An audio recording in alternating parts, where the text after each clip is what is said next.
So, welcome. Good slide. It's my favorite slide, but thank you for being here. I know that taking time out of a Saturday is not that great, especially when your partner's like, I want to go to IKEA. You're like, nah, I'm going to see a ginger guy speak all day. So I appreciate you all coming. So that's one slide. Good. So in my talk, you are basically going to learn these things here. Effectively, the thing that I'm going to be touching on was very, very similar to my other impact event talk, but we're going to go into this in a little more detail. So effectively, we're going to go into why you're not standing out on social media, how to stand out, how to create an irresistible offer, and then how to sell this. Pretty easy. So this event will be, or specifically, like the Pacific Ocean, this will be interactive as fuck. So you need your phones out. If you can get your phones out in advance, that'd be good. If you're willing to pass it to the next person, that'd be good. Because I'll just show you why we're not standing out on social media. Okay. So first interactive point, get your phone out, show the person to your left or right, doesn't really matter, your Instagram profile, and get them to write down with the pens provided and the piece of paper, your niche, your promise, what you actually do. In 2025, even 2024, you need to be different and you need to have a signature approach. You can't just be the person who does fat loss, the person who does high rocks. There has to be like a certain thing that separates you all, okay? Otherwise, you just won't stand out. Every single person in the room, to the outside perspective, you are the same person basically, right? So when you're just like, I do fat loss, and it's like, so does everyone else, okay? So what actually separates you, okay? Now, you can't necessarily just say, oh, I'm just good at my job, because everyone in the room thinks they're fucking good at the job, okay? If everyone on the same table as you thinks that they are a better coach than you, that's basically the name of the game, right? But effectively, if you have something like a signature system, by order of definition, you are going to stand out because it's your fucking signature system. I'm going to show you how to build that, but your messaging needs to be spot on. Whenever I speak about messaging, everyone's just like, DMs, just like, no. Messaging is basically everything that you put across on social media, okay? So that's from stories, that's from Instagram posts, how you speak, your opinions, literally everything, okay? Has to be absolutely spot on. So when we speak about the promise and the niche, you can't, like on your landing page, say that you work with busy professionals, and then in your content, you're basically saying, you need to go to the gym and you need to spend 3 hours in the gym. Has to just be, I was going to think of a fancy word for it, but it needs to be congruent. Good word. Okay. Effectively, my question to all of you guys today is, why you? Okay. So again, to the eye of the beholder, you are basically the same person. So has anyone got a text like, how much is training plan, bro? How much is meal plan? How much is it for a meal plan, bro? Has anyone got that? Yeah. Yeah, it's because of this. It's basically they're just trying to pick like the most random person, and if you haven't got spot on messaging, you're going to get a lot of that, because effectively they just see you as just a PT, and you can't just be seen as just a PT, okay? Because you're not, okay? Now, second interactive point. Write down 2 reasons why someone in your niche, so people who want the certain goal that you select, would pick you versus another coach in the same niche. Go. If you said accountability, my coaching app, or because I'm good, no good. Effectively, everyone in the room has this. Minus like the coaching app, you might have Google Sheets. Congrats. Effectively, the people who are absolutely fucking dominating right now are not selling this. So we need to fix that really quickly, okay? So if you did obviously have that, don't worry. I'm not going to call you out a little bit, but I'm going to introduce you to the signature system. Has anyone gone through the Ascension program in school? No? Fuck me. Module module 2 is going to be all about this. So I'm just going to repeat it, and then if you actually speak about it in person and pull me to the side, you can actually build this really quickly. It's really simple, okay? But effectively, oh god, this is a long one. Okay, a signature system is a unique step-by-step method in how you get your clients' results. Now, a lot of people have this like thing in their head that they are like some unique snowflake, and like every client that I get is, I treat them as an individual, and it's like, that's absolutely fine, but you probably have a process in place. There probably is like, they have come to me with this problem because you're speaking about it on social media. They probably have this problem. You are going to do a step-by-step process, and every single process is exactly the same. So what happens is that the signature system is internal. It's like, I do this thing here. So I build habits, I then drive fat loss, and then I build habits on the way out, so you can do this yourself forever, okay?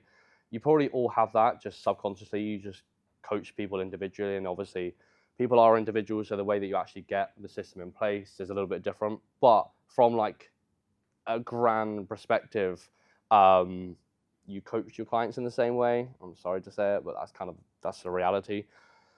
So all you're going to do is you are going to have it flipped internal. So you're like, this is how I go and do things, and then you just flip it out. I was very lucky I didn't do that with my fucking cup then. But effectively all you do is you turn it the other way and you just spray it on social media. Okay, so I do this. This is how we get your results. Voila. Okay.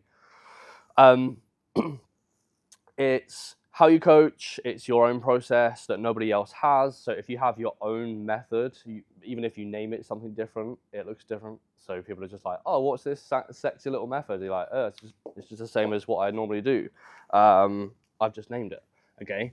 But it makes your coaching really clear. It makes it repeatable and really easy to sell. So if I basically said, guys, coaching, yeah, I'm going to get you to your goal, and you get accountability along the way. Fucking great. Jesus Christ, right? But if you make it a little bit sexy, like, okay, step 1, we're going to do this method. Step 2, we're going to do this method. So all you're doing is you're basically presenting someone from an outside perspective. You're presenting them with a customer journey, okay? I always link this to like a hotel or a restaurant, where you're basically looking at like TripAdvisor, like, what does it actually look like? Like, what does the room look like? What's the ambiance? Good word. But what's like the feel of it? And that's what, effectively, on your social media, you should have that, like, this is how it feels like to be a part of the brand. And then as soon as they can see themselves in the business, even if it's a little bit, they're probably going to have a conversation. And you're probably going to get less of the, like, how much is training? How much is meal plans, bro? You're going to get less of that, okay? All make sense so far? Cool. So, signature system in 60 seconds, okay? Pick the result that you help with, okay? And it could be fat loss, muscle gain, performance. If you're a hybrid motherfucker, all three, list 3 to 5 key steps that you always have and you always build. Like, effectively, if someone has left the service and they're like, I've got to my goal, what have you built for them? Have you built habits? I'm giving you ones that you've probably done, by the way. Have you helped with knowledge? Like, what have you actually done for them, okay? And all you're going to do is you're just going to list it and then call it something sexy and then sell it. Yeah, that's it. Each step, you just give a simple name. Super, super, super easy. Put in order as a customer journey. So step 1, we do this. Step 2, we do this. Step 3, we do this. And then name it something. That's it, okay? But tell me who is going to sell more on social media, Coach A or Coach B, okay? So Coach A is the one that's going to say, DM me for coaching, link in bio, bro. Hit the link, hit this link for coaching, right? Accountability. Oh, this is how we get you to your goal. We have accountability. Fucking great. I'm really good. Buy from me. Fantastic. Says everyone else, and they hide behind Canva. Canva's awesome, by the way. Just don't rinse it, okay? It's really good to get out of a hole when you can't think of anything. I would just not rinse it the whole time because it really lacks personality. Again, you can get it loosely. I would use Canva as like social proof bits. You can use them as like carousels and stuff like that, but just don't make your whole entire grid Canva, basically, okay? You have to show a bit more personality. And if it is Canva based, I would show a lot more personality in stories, okay? Like over the top as well, okay? And you have Coach B, who's basically just selling a signature system and they're showing personality all the time. Who is gonna sell the most? Okay, it wasn't a trick question. It's gonna be B. Otherwise, my whole talk's fucked, eh? But you may laugh, but most people, maybe in the room, coach like or market like Coach A. I can't tell you how many people I get onto an onboarding call and their whole thing is, why should someone buy from me? And it's always fucking that. I'm really good. Okay. But so is everyone else, right? As business owners, we think we're the best. We think we outwork everyone. We think we're the best, right? So I personally think I outwork everyone in the room, but you're probably thinking, no, I outwork him. It's just like fucking business owners to a T, okay? But effectively, coaches are the same thing. They're in the same way. They basically think that they're better than everyone else, but from the eye of the beholder, unfortunately, I'll push you down a peg. You're all the same, okay? Until you actually market a little bit, okay? Now, I was gonna swap these around, but I know I got absolutely fucked over. So you now know how to stand out, or know now. So we're gonna match together the irresistible offer, which is results, method, support, proof, scarcity. That's basically the irresistible offer. Does anybody want to go through this one just a little bit? Do you want to build this really quickly? How active are we? Fucking build it, right? So go do this right now. Yeah. So do you see how? So what was the first section? What was the person who you help? Men over 30 gain confidence. Okay. So do you see if you're on social media basically saying, I help men gain confidence, right? And then you basically tried to sell like that. No good? But then if you are basically then further in the niche and having it as like almost like a sexy, like this is how we get your results, people are like, huh, this seems pretty cool. And that's effectively what we built, and that's how we fucking market on social media. Okay, so effectively, what you're effectively doing is whatever you do internal, which is how you get your clients' results anyway, right? You're not doing anything special. You're just naming it. That's it. Okay. Am I just going back? Yeah, I was. Okay, cool. So, effectively, is everyone familiar with like just an offer? So when people hear offers, they're always like discount coaching service. So that's not how offers kind of work, right? So it's basically like, what do you offer to the consumer? Like, what can you actually do for them? So that's kind of what we're building here. So if you want, like, okay, who's ran one of the Notion board plays? Probably everyone in the room, right? Okay, this is basically it.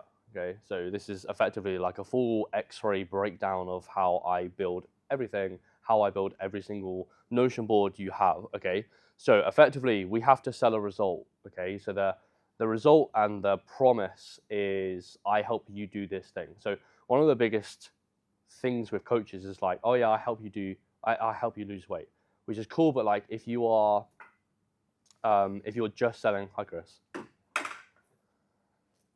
how are you?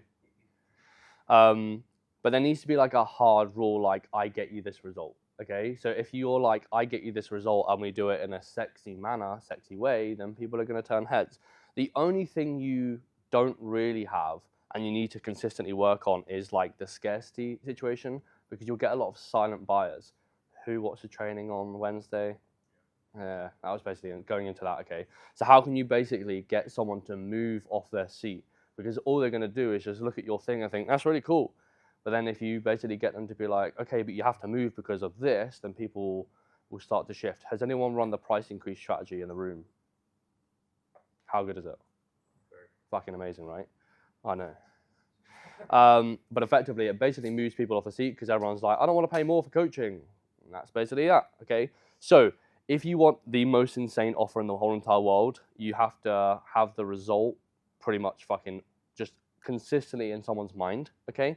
You have to shout about the method the whole time. It can't just be a one-time thing, by the way. So when Jordan, you were going through the game plan, okay, this can't be just like we have the game plan and you never hear from it ever again. It's like, no. How many times have you heard TCT speak about Ascension, the B-Lab system, right? It's like never ending, and we won't fucking shut up about it. And the reason for that is because messaging is not about just saying one thing and just letting it go. Messaging is saying the same thing over and over again until you're fucking bored as shit, and then just keep fucking saying it. That's effectively messaging, okay? Because you have new followers on your page, right? So if you say something today and you have a new follower coming into the fucking program, or you just have new people coming into your world and they don't know what the fuck you do. So you have to always, on social media, you'll always have to almost treat your followers like new followers, like they don't know you, okay? So like, do you have a cat? Do you have a dog? What's your personality? Fucking what's your system? What's your program? You need to non-stop talk about this shit, okay? You still have to sell like the one-to-one aspect and the kind of like accountability, but it can't be your like only like lever, okay? You have to show proof of life. Now, if you don't have a lot of social proof, use yourself. So like, I do this thing, right? So if you have been through the process, people are going to be more willing to accept your proposal, right? But if you're, a big one that I see is busy dads, or busy parents is the one that I see, and you're a dad, your pain points are super, super different. Male and female pain points are fucking largely different. My pain points are so different to Nat's.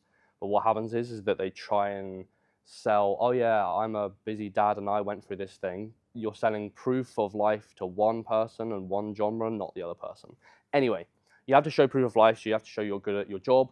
This is why like 0 to 10 for fitness coaches is really hard. 0 to 10 clients, really hard, because you don't have a lot of social proof. When this picks up and when you get to like 25, 30, you're going to get a lot of people just mentioning you in the story or just texting you saying you're fucking amazing, and you just use that as social proof, right? So the grind is 0 to 10. As soon as you get outside of that, you're fucking away, okay? And then all you do is you just work out, how can I get scarcity involved, okay? So do we have a number cap? Do I have a wait list? Do I have a price increase? How do I present as much scarcity as possible? By the way, if you've ever had a lead magnet that really flopped, the best thing in the whole entire world is to reintroduce the lead magnet and say, I'm going to get rid of it on Friday. If you introduce it on like the Wednesday, it's like, you'll never see this fucking lead magnet ever again. You wouldn't call it a lead magnet. You'll never see this thing ever again. If you want it, you have until Friday to get it. Watch how many people fucking interact with it, because it'll be a fair bit, okay? So how do we sell this? We non-stop talk about the end result of coaching, so the promise, okay? Your signature system, how the fuck you get someone to the goal. Your level of one-to-one support or care. Care is awesome. Care is great. Sell it, okay? Your individualized guidance, what you're actually doing on a daily basis. How many people in the room in the last 48 hours have changed someone's program and you've whipped it around really quickly? Right. Have you sold that? You should. Care, right?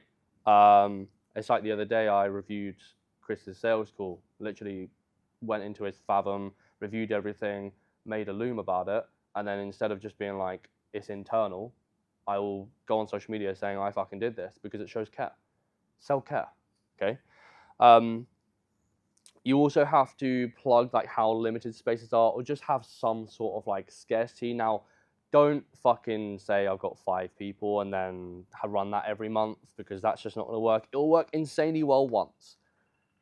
Just have it as a one-time play, okay? But you can have different variations of this, but effectively we just need to create scarcity every single month. And the question that I always get is, how can I be a successful online coach? And my thing is, if you can see all of these in the first 30 seconds, you're probably going to fucking win, right? If you literally can see every single piece of this, literally by looking at someone's page in the first fucking 20 seconds, you're absolutely fine. You good? Don't die, you're on next. But like, honestly, and here's a funny thing, by the way, is that when you see people who are like slating, you shouldn't have a niche, and you've got like people who are like very anti-mentor at the minute, it's funny because they actually subconsciously have all these. It's funny because when someone says, you don't need a niche, I don't have a niche, they've actually categorically put themselves into a niche. It's quite funny. It's quite funny for me. But you have to be so fucking clear. And to be clear, you have to consistently show this on your page. It can't just be a one-time thing and then away you go. It has to be punched in the whole time until you get bored. And again, if you get bored, keep doing it. Okay. So the messaging cannot just be Instagram story. It cannot just be on your post. It has to be fucking everywhere. Okay. One of the biggest things that I see with ads, and we spoke about ads a fair amount in the last few days. One of the biggest things and one of the most important thing with ads and how ads can be the most successful is literally what is the ad, where is it going to, and then what are you asking for? So has anyone run follower ads in the room? Okay, effective or not? So the reason why it's potentially not as effective is because what happens is that across the Instagram landing page, something's wrong. So the ad and then the actual the Instagram profile, something's just a little bit off, and it honestly could be just 3 or 4 words. It's that detailed. Okay, if you've ever run a lead campaign with opt-ins and stuff like that, the difference between a 10% opt-in rate and a 30% opt-in rate is literally ad has to look the same as landing page. One of my most effective ads is literally a bit of my landing page pulled over to an to a static ad, and then I've literally said, who wants this thing? It's the same thing. They get pulled over from an ad to landing page. It looks the same. They opt in. Everything looks the same. Then they're in. But effectively, when people go into ads, what happens is that people are, I've got no followers on my page. I need more eyes on my page. And it's that's really fucking great. But the first thing you have to go through is basically that has to be in. It's why when everyone says that I need to run paid ads, I'm like, have you got this shit in? They're like, no. I'm just go and get this shit in first. Okay? So make sure that everything is fucking congruent. Good word. But yeah, that's basically it. When should I run paid ads? When all that shit is in, basically. Okay. Side note, this entire system improves CAC. Anyone familiar with CAC? Yeah, cool. LTV, close rate, everything. That whole system will improve fucking everything. Okay. So one of the biggest things that I see with retention is everyone's like, oh yeah, retention. It's because I'm a good coach. Because I'm a good coach, everyone sticks around, and I'm just like, it's fucking messaging. It's your first initial encounter with someone, right? So let's just say, for example, you're selling on social media. You're selling eat what you want, and you can still lose weight and get results fast. Who the fuck do you think you're gonna grab? Anyone guess? Yeah, you're gonna get these lazy motherfuckers who just don't want to do anything because you're targeting them, right? It's a messaging thing. If you're this is how we get results, and this is why we believe in long-term, a long-term process. That our signature system is built over years, not fucking weeks, years. Who do you think you're gonna fucking grab? People who are in it for fucking years and years and years. Retention, right? So if you're literally getting people who are aware that it's gonna take a long time, that's retention, right? So retention isn't just being a good coach, okay? You obviously have to be a good coach as well, okay? I'm going the wrong way. I think that was actually it. But yeah, effectively, one of the biggest takeaways there, I hope, was everything you put out on social media has to be purposed. There has to be a purpose to it, okay? And everything that you hide in your own internal process, your service, how you deliver, everything there has to be flipped around. So what I would start doing is on social media is whatever you do internal from an internal process, changing fucking someone's program, you're delivering something for someone, everything that you do needs to be sprayed out on social media, not once, 420 times. I don't know why I picked 420, but smoke weed, bitches. Cool, done.